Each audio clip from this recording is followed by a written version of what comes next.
ഈ ദുനിയാവിൽ സുകൃതമനുഷ്ഠിച്ചുകൊണ്ട് നിലകൊള്ളുന്നതായ സാലിഹീങ്ങളായ സജ്ജനങ്ങളുണ്ടോ അവരുടെ സർവ്വ കാര്യങ്ങളും അള്ളാഹു ഏറ്റെടുക്കുന്നതാണെന്ന് വിശുദ്ധമായ ഖുർആൻ.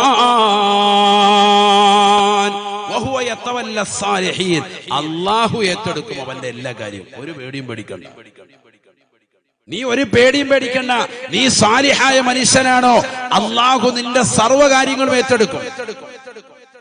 നിന്റെ സാമ്പത്തികമാകുന്ന പരാധീനതകൾ, കഷ്ടയാതനകൾ, നിന്റെ കുടുംബത്തിലെ പ്രശ്നങ്ങൾ, നിന്റെ ഭാര്യയുമായിട്ടുള്ളതാകുന്ന ചടുല പിണക്കങ്ങൾ എല്ലാം പടച്ചറപ്പ് തീർക്കും.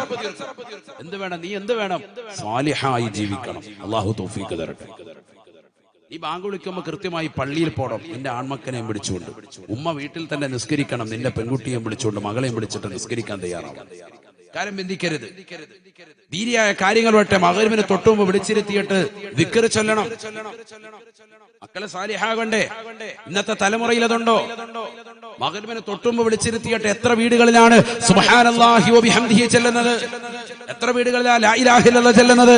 എത്ര വീടുകളിലാ ദിക്ർ ചെല്ലുന്നത്? എത്ര വീടുകളിലാ യാസീൻ ഉള്ളത് മഗ്‌രിബിന് ശേഷം? എത്ര വീടുകളിലാ സൂറത്തുൽ വാഖിയ ഉള്ളത്? എത്ര വീടുകളിലാ സൂറത്തുൽ മുൽക്ക് ഉള്ളത്? നമ്മുടെ വീടുകളിലൊന്നും ഇതൊന്നുമില്ല. നഷ്ടപ്പെട്ടു പോയി സഹോദരങ്ങളെ. നമ്മുടെ വീടുകളിൽ ഇതൊന്നുമില്ല. ഇതൊക്കെ വരണം എപ്പോ? വാപ്പ മരിക്കണം എന്നാ അന്നത്തെ ദിവസം ഓതും. ആരോതും? നീയല്ല, വല്ലവരും ഓതും. നീ എപ്പോഴും എവിടെയാണ്? അടുക്കളയിൽ പോയിരുന്നിട്ട് ചായ ഉണ്ടാക്കുന്ന തിരക്കിലാണ്. ഈ ഓതുന്ന കൗമിന് ചായ ഉണ്ടാക്കുന്ന തിരക്കിലാണ് നീ എപ്പോഴും വാപ്പാക്കൊരു യാസീൻ പോലും ഓതിയിട്ടില്ല. നമ്മുടെ സമുദായത്തിന്റെ അവസ്ഥയാണ് ഞാൻ പറയുന്നത്. ഇപ്പോഴത്തെ ഖേദകരമാണ്. അല്ലാഹു നമ്മളെ കാക്കട്ടെ. വാപ്പാക്ക് കൊടുക്കേണ്ട ഒരു ദുആ ഉണ്ട്. ആ ദുആ പോലും നീ കൊടുക്കാൻ തയ്യാറാകുന്നില്ല. നീ എപ്പോഴും സെൽഫി എടുത്തിട്ട് നിലകൊള്ളുകയാണ് ഖബർസ്ഥാനിൽ. പാണക്കാട് സയ്യിദന്മാരും സമസ്തയുടെ സമുന്നതരായ ആലിമീങ്ങളും എന്റെ പ്രിയപ്പെട്ട ഉപ്പയുടെ ഖബറിന്റെ ചാരത്ത് വന്നിട്ടുണ്ട് എന്ന് ലോകം മുഴുവനും ഗരിമ കാണിക്കാൻ സോഷ്യൽ മീഡിയ ഓണാക്കിക്കൊണ്ട് ഫേസ്ബുക്കിലൂടെ ജനമധ്യത്തിൽ നീ പ്രഹസനമായി നിലകൊള്ളുകയാണ്. സ്വന്തം വാപ്പ മരിച്ചിവിടെ കിടക്കുന്നു. ഈ മകന്റെ ഒരു പ്രാർത്ഥന കിട്ടാൻ വാപ്പ ദാഹിക്കുന്നു, ഉമ്മ ദാഹിക്കുന്നു. മകൻ ദുആ കൊടുക്കുന്നില്ല. മകൻ ഇതാ വരുവാണ്, കറയും കളിക്കുക, ഒരു ജമ്പലുമായിട്ട് ഇങ്ങനെ ഓടി നടക്കുക. അല്ലാഹു നമ്മളെ കാക്കട്ടെ. ഇതല്ലേ സമൂഹത്തിന്റെ അവസ്ഥ? നമ്മുടെ അവസ്ഥ എന്താ? ഞാനിത് കാര്യമായിട്ട് പറയാണ്, ഗൗരവമായിട്ട് നമ്മൾ ചിന്തിക്കണം. ഞാൻ പറഞ്ഞത് ശരിയല്ലേ? 3 നടത്തുന്നു, 7 നടത്തുന്നു, 40 നടത്തുന്നു, ഒക്കെ അസിലുള്ളതാണ്, അടിസ്ഥാനമുള്ളതാണ്. പക്ഷെ ഈ നടത്തുന്ന പരിപാടികൾ നടത്തുമ്പോ ഓതന്റെ മക്കൾ ഓതലുണ്ടോ? ഓതലില്ല. നമ്മളെവിടെ? നമ്മൾ തീരണി എടുക്കാൻ പോയിരിക്കുക, അലുവ അരിഞ്ഞോണ്ടിരിക്കുക. ഇത് കഴിയുമ്പോൾ അലുവ കൊടുക്കണം, അവിടെ പോയിരിക്കുക. അവസാനമായിട്ട് വാപ്പാക്ക് കൊടുക്കാനുള്ളൊരു യാസീൻ ഉണ്ടായിരുന്നു, ഹയവാൻ അതിലില്ല. ഇത് കഴിഞ്ഞിട്ടുണ്ട്. എന്താണെന്നറിയാം? ഇത് ഖലഖുസ്സമാവാതി, ഫുഡ് കഴിക്കാൻ അതിന് കറക്റ്റായിട്ട് അവല് വെക്കത്ത് ഉസ്താന്മാരുടെ ഇടയിലോട്ട് കയറിയിരുന്നു. ഇച്ചിരി ഇട തരണേ, അതിന് ഫ്രണ്ട് സഫ്. ഓതാൻ ഒറ്റ ഒരുത്തനില്ല. അങ്ങനെയാണോ വേണ്ടത്? നമ്മളല്ലേ അവിടെ മുൻപന്തിയിൽ വേണ്ടത്. അവിടെ ഇരുന്നത് ഓതണ്ടേ, വൃത്തിയായിട്ട് ദുആ ചെയ്യണ്ടേ? നമ്മൾ കണ്ണീരൊലിപ്പിച്ച് ദുആ രക്കുന്നത് പോലെ ആകുമോ മറ്റുള്ളവർ കണ്ണീരൊലിപ്പിക്കുന്നത്? സഹോദരങ്ങളെ ചിന്തിക്കുക. നമ്മുടെ മക്കൾ എവിടെ സാലിഹാകുന്നു? വാപ്പ മരിച്ചിട്ട് എത്ര വർഷമായി? എടക്കര മുസ്ലിം ജമാഅത്തിലും പരിസര മഹല്ലുകളിലുമൊക്കെ അന്തിവിശ്രമം ചെയ്യുന്ന പ്രിയപ്പെട്ട വാപ്പയുടെ ഉമ്മയുടെ ഖബർ സിയാറത്ത് എത്ര മക്കൾ ചെയ്യുന്നുണ്ട്? പെരുന്നാളിന്റെ അന്നൊന്ന് പോയി. ചിലർക്ക് പെരുന്നാളിലെന്ന് പോയിട്ട് ഖബർ അറിയാൻ മേല, കറങ്ങുക. കാരണം എന്താ? ആകെ പെരുന്നാളിലെന്നാ പോയേക്കുന്നത്. കഴിഞ്ഞ പെരുന്നാളിലെന്ന് പോയത് എവിടെയാ ഖബറെന്നറിയാൻ മേല, കിടന്ന് കപ്പുക. പിന്നെ ഏതോ ഒരു ഖബറിന്റെ അടുത്ത് പോയിട്ട് ദ്വാരത്തിക്ക് പോകുന്നത്. അതാണ് അവസ്ഥ. ചിലരുടെ അവസ്ഥ അങ്ങനെ. പാപ്പാടെ ഉമ്മാടെ ഖബർ കറക്റ്റ് തഅയീൻ ചെയ്യാൻ പറ്റുമോ ഇന്നത്തെ തലമുറയ്ക്ക്? സ്ഥിരമായി സിയാറത്ത് ചെയ്താല് അതൊരിക്കലും മാഞ്ഞു പോകില്ലല്ലോ. ആ കല്ല് നമ്മൾ തന്നെയാണെങ്കിലും കറക്റ്റ് ചെയ്ത് വെക്കും. കൊല്ലത്തിൽ കറക്റ്റ് ചെയ്ത് വെക്കും, സ്ഥിരമായി സിയാറത്ത് ചെയ്യുകയാണെങ്കിൽ. അല്ലെങ്കിൽ അല്ലാ എവിടാന്നറിയാൻ മേല. പള്ളിക്കാട്ടിൽ എവിടെ? ആ ഭാഗത്ത് എവിടെയാണ്? ഈ ഭാഗത്താട്ടെ, ഈ ഭാഗത്ത്. അപ്പൊ വേറൊരുത്തം പറയാം, അല്ലല്ല അനിയൻ പറയും ഇപ്പുറത്ത് ഈ ഭാഗത്താ. ഇവിടെ തന്നെയാ, എന്നാ പിന്നെ ഇവിടെ ഒന്നായിട്ട് നിന്നേക്കാം. സ്വന്തം വാപ്പയാണ്, സ്വന്തം ഉമ്മാണ് ഖബറിൽ കിടക്കുന്നത്. നമുക്ക് ഏതാ ഖബറെന്ന് പോലും അറിയാൻ പറ്റില്ല. കറക്റ്റ് ഒരു സലാം പോലും പറയാൻ പറ്റാത്ത അവസ്ഥ. എവിടത്തെ അല്ല, മക്കയിലടക്കിയിരിക്കുന്നതല്ല, സ്വന്തം ജമാഅത്തിലടക്കിയിരിക്കുന്ന ഖബർസ്ഥാന്റെ അവസ്ഥയാണ് ഈ പറഞ്ഞത്. വെള്ളിയാഴ്ച ദിവസം ആരെങ്കിലും തന്റെ മാതാപിതാക്കളുടെ ഖബർ സന്ദർശിച്ചാൽ അവന് ഗുണവാന്മാരുടെ കൂട്ടത്തിൽ എണ്ണമേ എന്ന് ഹബീബായ റസൂലുള്ളാഹി. ആൺമക്കളോടായി പറയുന്നത്. പെൺകുട്ടികൾക്ക് സ്ത്രീകൾക്ക് സാധാരണക്കാരുടെ ഖബർ സിയാറത്ത് സുന്നത്തില്ല. അവർക്ക് സുന്നത്തുള്ള ഏതാ? ഏതാണ്? ഔലിയാക്കളുടെ, അമ്പിയാക്കളുടെ, മഹാന്മാരുടെ ഖബർ സിയാറത്താണ്. നമ്മുടെ സാധാരണ പള്ളികളിലുള്ള ഖബർസ്ഥാനിൽ ആർക്കും സുന്നത്തില്ല, സ്ത്രീകൾക്കില്ല. അത് വീട്ടിൽ നിന്ന് ഇറക്കിയാൽ പിന്നെ കഴിഞ്ഞു, അവർക്ക് പിന്നെ കഴിഞ്ഞു. ഖബറിന്റെ അടുത്തോട്ട് പിന്നെ ഇല്ല, സുന്നത്തില്ല. അതുകൊണ്ട് അത് ശ്രദ്ധിക്കണം. ചിലർ അങ്ങനെ സിയാറത്ത് ചെയ്യുന്നുണ്ട്, അത് ഇസ്ലാമികമല്ല. ഷാഫി മദ്ഹബ് തന്നെയാണ് ഈ പറയുന്നത്, പ്രബലമായ അഭിപ്രായം തന്നെയാണ് ഈ പറയുന്നത്.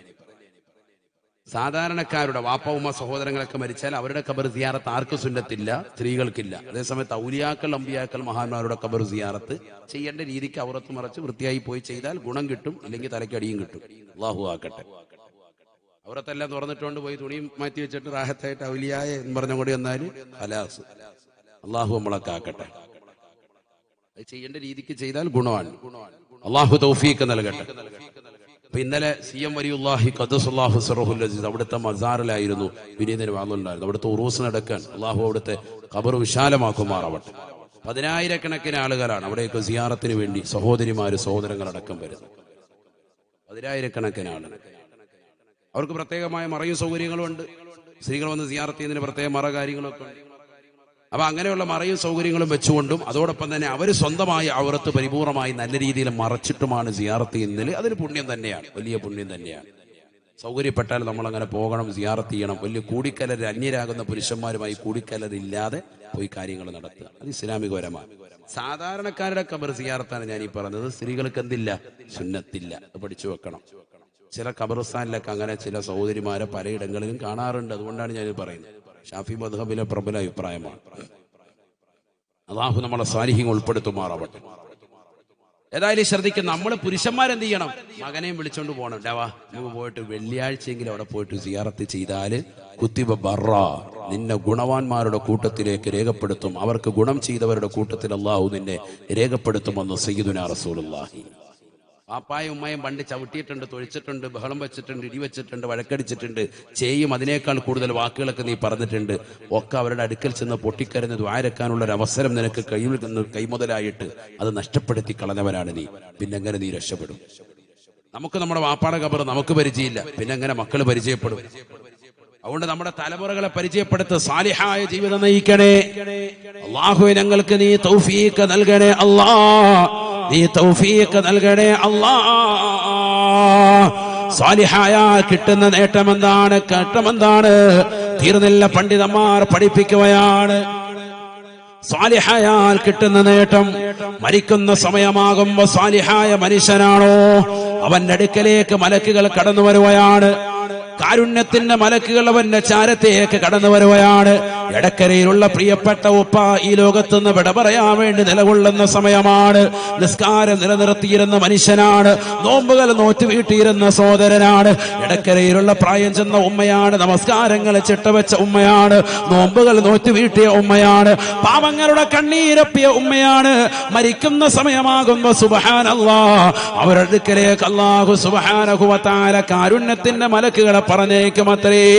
ആ മലക്കുകൾ വന്നുകൊണ്ട് അവന്റെ അടുക്കൽ വന്നുകൊണ്ട് പറയുകയാണ്, ഉഖ്റുജി ഉഖ്റുജി, നീ പുറപ്പെടണേ. യാ അയ്യത്തുഹൻ നഫ്സുൽ മുത്മഇന്ന, അല്ലയോ ശാന്തി അടഞ്ഞതാകുന്ന ആത്മാവേ, നീ റാഹത്തായ നിലയിൽ പുറത്തേക്ക് വരണേ. ഉഖ്റുജി ബിറൗഹിൻ വറൈഹാൻ വറബ്ബിൻ ഗൈരി ഗളബാൻ.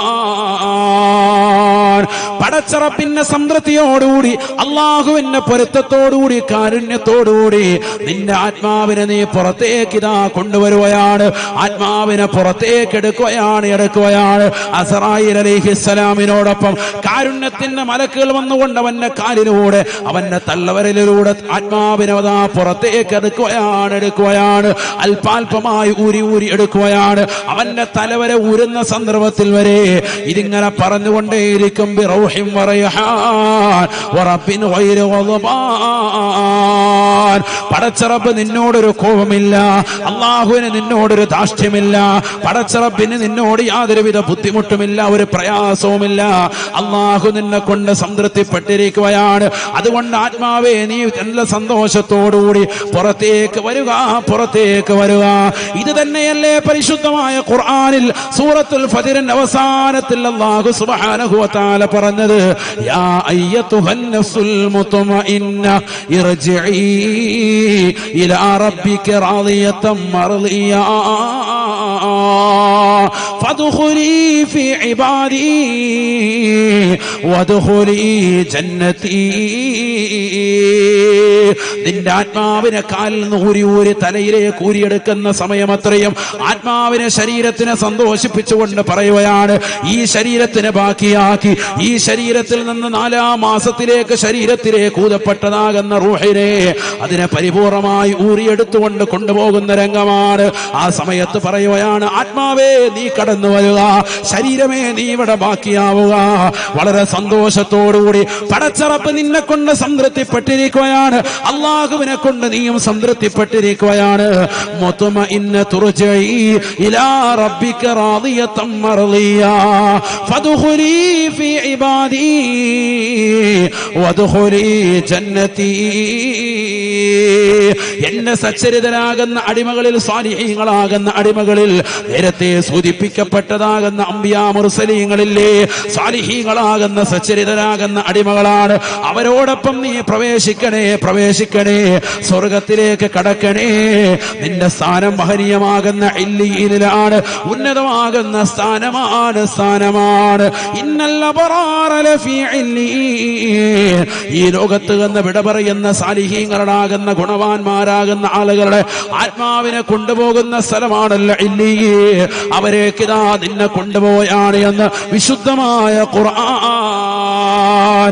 പഠിച്ചു വെക്കണേ, സാലിഹായ മനുഷ്യനാണോ, ജീവിതത്തിൽ സുകൃതം ചെയ്തിട്ടുള്ളവനാണോ, നോമ്പുകൾ നോറ്റു വീട്ടിയവനാണോ, സക്കാത്തുകൾ കൊടുത്തു വീട്ടിയവനാണോ, ഹജ്ജുകൾ ചെയ്തു വെച്ചവനാണോ, മാതാപിതാക്കൾ അനുസരിച്ച മക്കളാണോ, മക്കൾക്ക് വേണ്ടുന്ന കടമകൾ പൂർത്തീകരിച്ച മാതാപിതാക്കളാണോ, അയൽപക്ക ബന്ധങ്ങളെ ശാക്തീകരിച്ചവരാണോ, സമൂഹത്തോടുള്ള കടപ്പാടുകൾ ശ്രദ്ധിച്ചവരാണോ, സഹോദര സമുദായത്തോട് വരെയുള്ള സ്നേഹബന്ധങ്ങൾ ഊട്ടിയുറപ്പിക്കുന്നതിൽ ശ്രദ്ധാലുക്കളായവരാണോ, ഒരു ഭിന്നിപ്പിന്റെ സ്വരം സമൂഹത്തിൽ കൊടുക്കാതെ ഏകസമക്കളെ പോലെ എല്ലാവരെയും ഒരേപോലെ കൊണ്ടു നടന്നവരാണോ, ഒരുമ്മ പ്രസവിച്ച മക്കളെ പോലെ പരിപൂർണമായി സ്നേഹസമസ്രണമാകുന്ന പെരുമാറ്റത്തിലൂടെ ഊറ്റപ്പെട്ട ജീവിതം നയിച്ചവരാണോ, ഹറാമ കാണാത്ത കണ്ണാണോ, ഹറാമ കേൾക്കാത്ത കാതാണോ, ഹറാമായ ഭാഷണത്തിലേക്ക് നാവുകളെ കൊണ്ടുപോകാത്ത സംസാരിക്കാത്ത നാവാണോ, എങ്കിലിതാ കടന്നു വരണേ, കടന്നു വരണേ.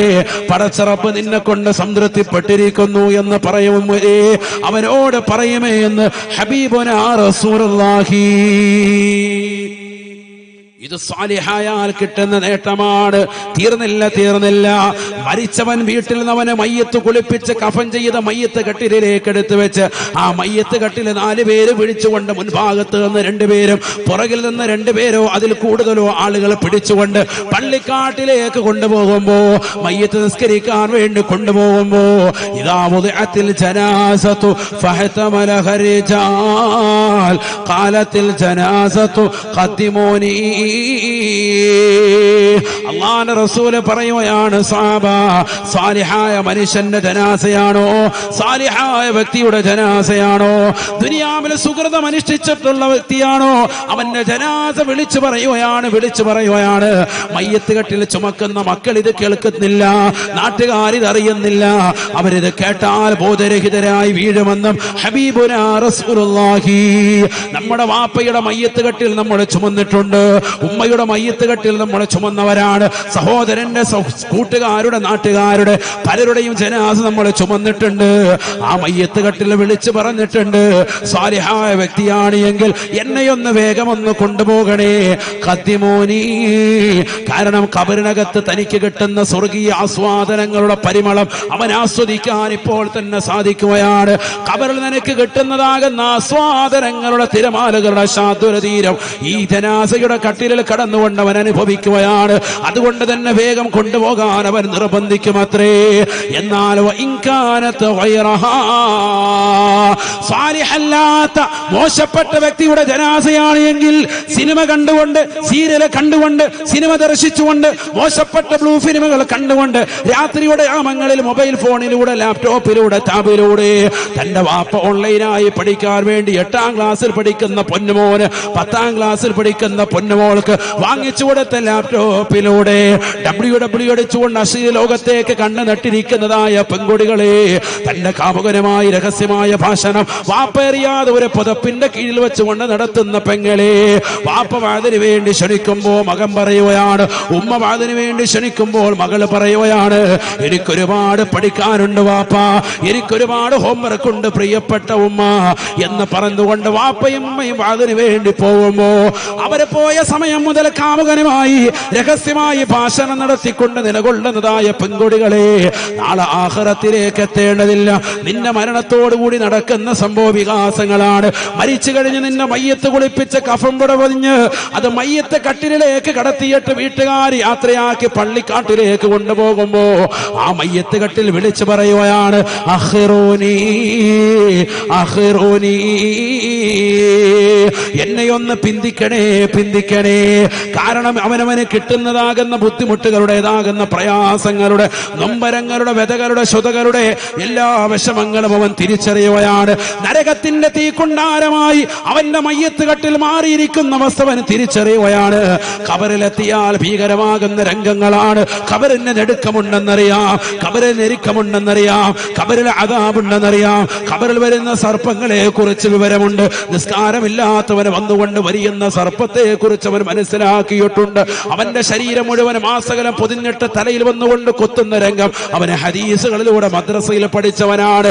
അതുകൊണ്ട് തന്നെ അവന് വല്ലാത്ത വിഷമമാണ്. ദുനിയാവിൽ ആലിമീങ്ങളുടെ വാക്ക് കേൾക്കാതെ കള്ളു കുടിച്ചുകൊണ്ട് നടന്നവനാണ്, ലഹരി നുണഞ്ഞുകൊണ്ട് നടന്നവനാണ്, മോശപ്പെട്ട ബ്ലൂ ഫിലിമുകൾ കണ്ടുകൊണ്ട് കണ്ണുകളെ മഞ്ഞളിപ്പിച്ചവനാണ്, ദീനിനു വേണ്ടി സഹായം കൊടുക്കാതെ പാവപ്പെട്ടവന്റെ കണ്ണീരപ്പാതെ നിരാലംബര കവലംബമാകാതെ നിരാശ്രയർക്ക് ആശ്രയത്വം കൊടുക്കാതെ ഹറാമായ തലത്തിലേക്ക് ശരീരങ്ങളെ കൊണ്ടുപോയവനാ.